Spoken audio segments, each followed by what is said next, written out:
তিরমিজি শরীফের সহিহ হাদিসে এসেছে, আমার হুজুর পাক নবীজি বলেছেন, আনা হাবিবুল্লাহ ওয়ালা ফকর।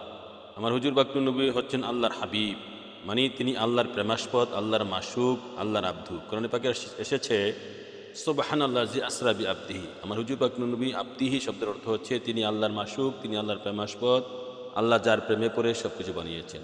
তো তিরমিজি শরীফে এসেছে আনা হাবিবুল্লাহ ওয়ালা ফকর। আমার নবীজি হচ্ছে আল্লাহর হাবিব, হ্যাঁ, আল্লাহর হাবিব। আল্লাহ আশেক, নবী মাসুক। হাবিবুল্লাহ মানে নবী মাসুক, আল্লাহ আশেক। মানে আল্লাহ নবীর প্রেমে পড়ে সব কিছু সৃষ্টি করেছেন। নবীর প্রেম আগে, আল্লাহর প্রেম পড়ে। আল্লাহ আগে, নবীর প্রেমের মধ্যে আল্লাহ বর্তমান। নবীকে ভালোবাসলে আল্লাহ বর্তমান, নবীকে ভালোবাসলে আল্লাহ পাওয়া যায়। অতএব আমার হুজুর পাক নবীজি আল্লাহর হাবিব। আমরা যেন নবীর ভালোবাসা পাওয়ার জন্য নবীকে ভালোবেসেই আল্লাহকে পাওয়ার চেষ্টা করি। আমা আলানিল্লাহ বালাক। আমিন।